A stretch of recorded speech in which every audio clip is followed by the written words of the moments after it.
Halo, assalamualaikum warahmatullahi wabarakatuh. Kembali lagi bersamaku Devi di channel Devi Fauzia yang akan membahas seputar pengalamanku selama aku terkena GERD dan anxiety disorder. Jadi kebetulan hari ini aku lagi di tempat kerja dan muridku belum datang, jadi aku sempatkan membuat video berbagi pengalaman ketika awal aku terkena GERD dan anxiety disorder. Pembahasan kali ini adalah tentang makanan-makanan yang bisa kita konsumsi atau yang tidak disarankan untuk dikonsumsi. Jadi berdasarkan pengalamanku selama aku terkena GERD dan lengkap dengan psikosomatisnya, kita itu pasti akan sangat pemilih dalam hal makanan. Kita tidak mau makan sembarangan karena kita tahu efeknya kepada tubuh kita gimana, gitu ya. Jadi kalau rekomendasi dokterku waktu itu pas lambungku lagi parah-parahnya, aku itu hanya disarankan makan 4T teman-teman. Jadi ada tahu, tempe, telur sama ikan tawar.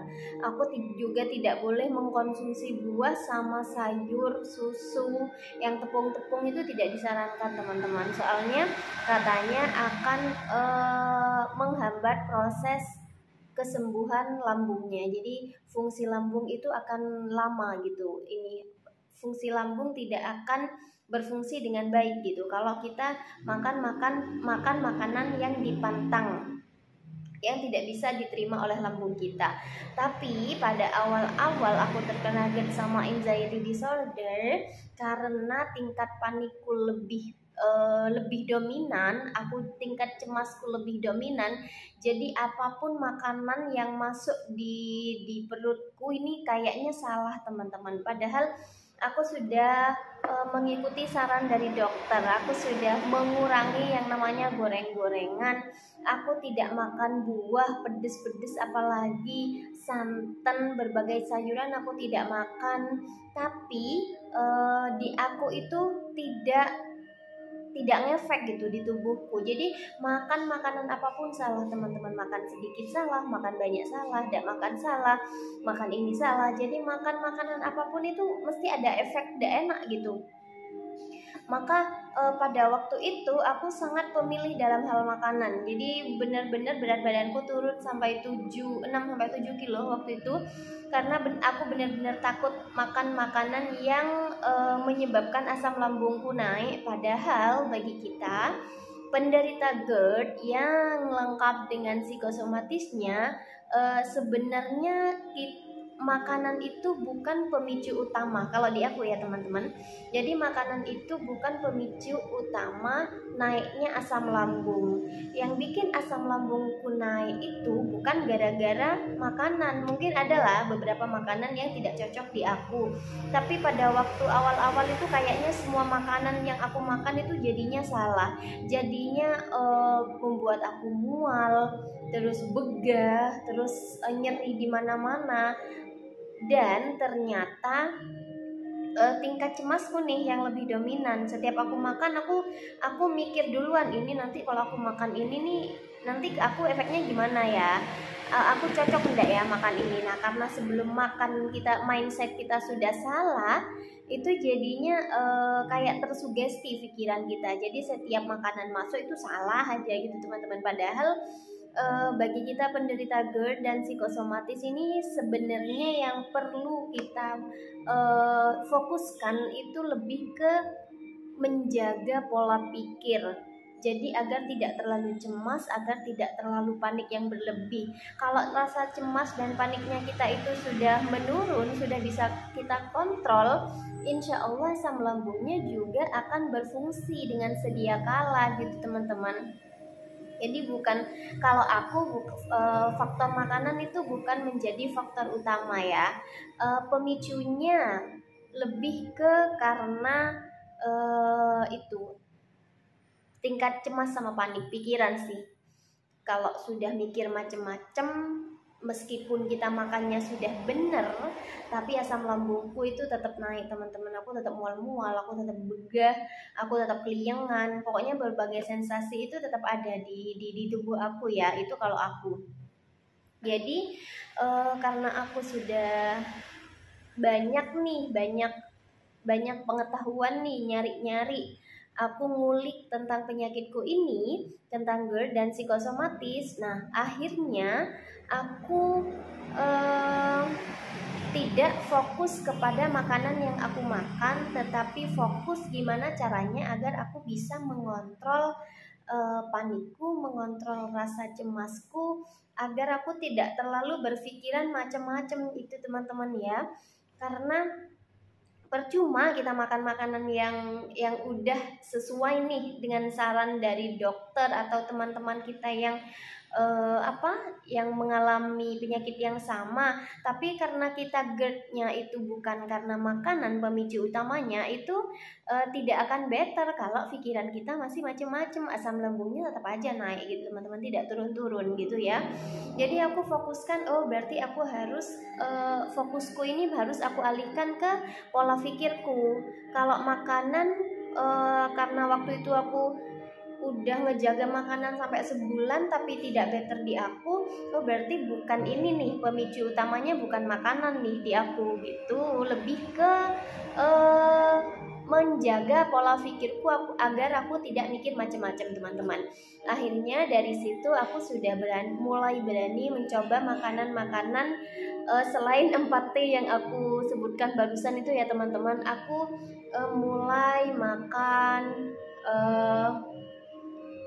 yang pedas-pedas, tapi tentu levelnya level yang di bawah standar malah teman-teman, karena masih menjaga diri lah, itu baik untuk kesehatan juga gitu ya teman-teman ya. Ternyata setelah aku makan sambal itu, tapi kondisi otakku lagi baik, lagi sehat, aku makan sambal pun itu tidak masalah di aku teman-teman. Jadi biasanya kan katanya kalau lagi GERD nih atau kalau lagi asam lambung naik, kena sambal itu kayak nyeri perut gitu ya teman-teman. Nah ternyata ketika aku makan sambal itu tidak ngaruh di aku teman-teman. Berarti aku bisa nih makan yang pedes-pedes, tapi tentu bukan pedes yang level yang pedes banget enggak ya teman-teman, masih standar lah pedesnya, sambal ulekan sendiri itu. Jadi di aku itu ternyata pedes nih bisa nih, tidak kan ada beberapa orang kalau sudah bener-bener lambungnya yang luka itu tidak usah pedesnya lombok, pedesnya lada itu bisa pengaruh ke dia teman-teman. Temanku ada yang seperti itu soalnya. Tapi karena aku ini pemicunya bukan makanan, jadi alhamdulillahnya aku bisa nih sambel. Habis itu aku nyoba makan dagingan, aku makan bakso teman-teman. Aku makan bakso, setelah makan bakso, tidak apa-apa nih di aku tidak timbul sensasi-sensasi yang seperti kemarin-kemarin. Berarti bisa bakso di aku, jadi sambel bakso bisa. Nah, aku nyoba makan buah teman-teman. Aku nyoba makan melon, aku nyoba makan pokoknya berbagai buah aku coba sedikit-sedikit. Nah, ternyata juga tidak apa-apa di aku. Jadi menurut aku, kita sebagai penderita GERD yang lengkap dengan panic attack atau anxiety disorder sebaiknya tidak terlalu pantang makanan.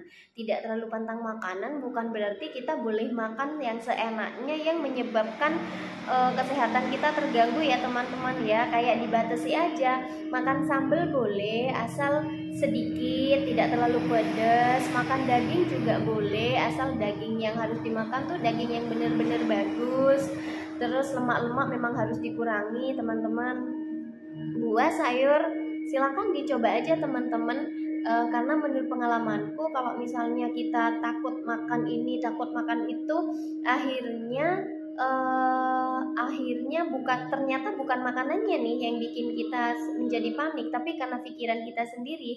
Coba sebelum makan deh nih, Bismillahirrahmanirrahim, aku mau makan ini, semoga tidak masalah di lambungku gitu. Tapi tetap ya teman-teman, porsinya harus sesuai, tidak berlebihan, karena memang sesuatu yang berlebihan itu kan tidak baik teman-teman. Jadi saranku gitu sih bagi kalian yang menderita GERD dengan panic attack-nya, lebih baik kalian kayak nyoba-nyoba makanan. Jangan takut makan ini, jangan takut makan itu. Nyoba-nyoba makanan, kalau misalnya makanan ini cocok, oh berarti bukan makanan ini pemicunya. Terus coba lagi apa, susu, roti gitu. Karena selama aku kena GERD itu awal-awal aku bener-bener stop yang namanya susu, aku enggak teman-teman, tepung-tepungan sama sekali enggak, sayur buah sama sekali enggak. Jadi benar-benar hanya makan makanan yang disarankan oleh dokterku teman-teman. Nah itu ternyata tidak membuatku juga tidak membuat tubuhku semakin membaik juga, tidak membuat asam lambungku turun juga. Karena memang kita memang penderita GERD dan anxiety disorder itu pemicunya, kalau aku dan kalau menurutku ya, itu bukan karena makanan pemicu utamanya, tapi karena pikiran kita yang mikir macam-macam. Mau makan ini akhirnya takut, gimana ya, aku dulu gitu teman-teman, mau makan apa namanya ya, bakso aja, satu bakso aja aku tuh sudah mikir, ini aku cocok enggak ya makan makanan ini, nanti di aku nih kayak apa ya. Nah karena pikiran kita buruk duluan, akhirnya sebelum kita makan bakso pun kita sudah pasti ada tuh gejala atau sensasi-sensasi yang muncul sebelum kita makan baksonya.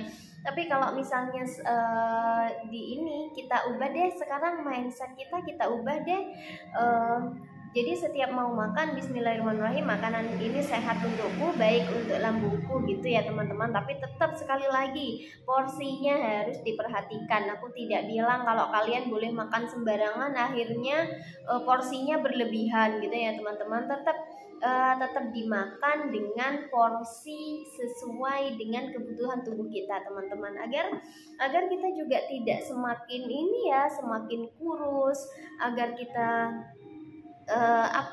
gizi kita itu tetap seimbang teman-teman. Jadi vitaminnya dapat gitu ya teman-teman ya. Karena mungkin ada beberapa teman-teman juga yang butuh vitamin dari kayak obat-obatan gitu teman-teman. Silahkan kalau misalnya itu cocok di kalian.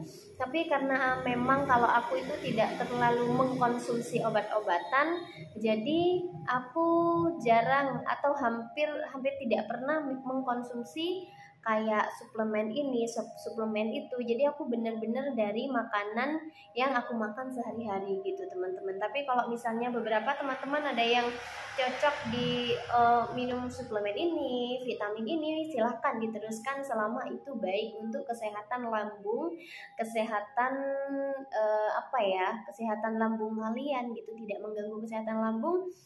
Monggo silahkan dilanjutkan teman-teman. Jadi itu ya sharingku hari ini tentang kita penderita GERD yang biasanya menjadi orang yang picky eater, terlalu milih-milih makanan.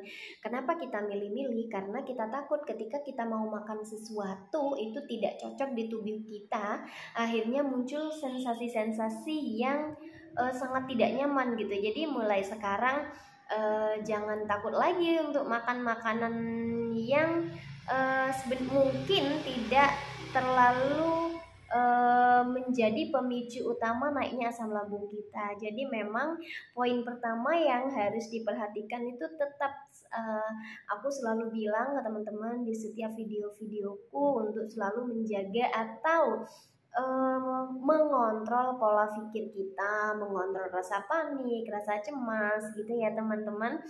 Aku yakin teman-teman sudah hebat, kita semua sudah hebat sampai di titik ini. Meskipun setiap harinya kita masih dihantui oleh rasa cemas, rasa panik, tapi kita sudah hebat sampai detik ini, kita masih bisa berjuang dan itu tidak mengganggu aktivitas kita. Itu hebat sekali teman-teman. Jadi itu menurut aku sih tentang pantangan makanan yang yang perlu kita pola makan yang perlu kita terapkan bagi penderita GERD yang diikuti oleh anxiety disorder gitu teman-teman. Jadi sekian dariku, mohon dukungan like dan subscribe-nya. Silahkan komen di kolom komentar. Semoga videoku bermanfaat untukku pribadi dan untuk kalian semua, terutama penderita GERD dan anxiety disorder. Salam sehat. Assalamualaikum warahmatullahi wabarakatuh.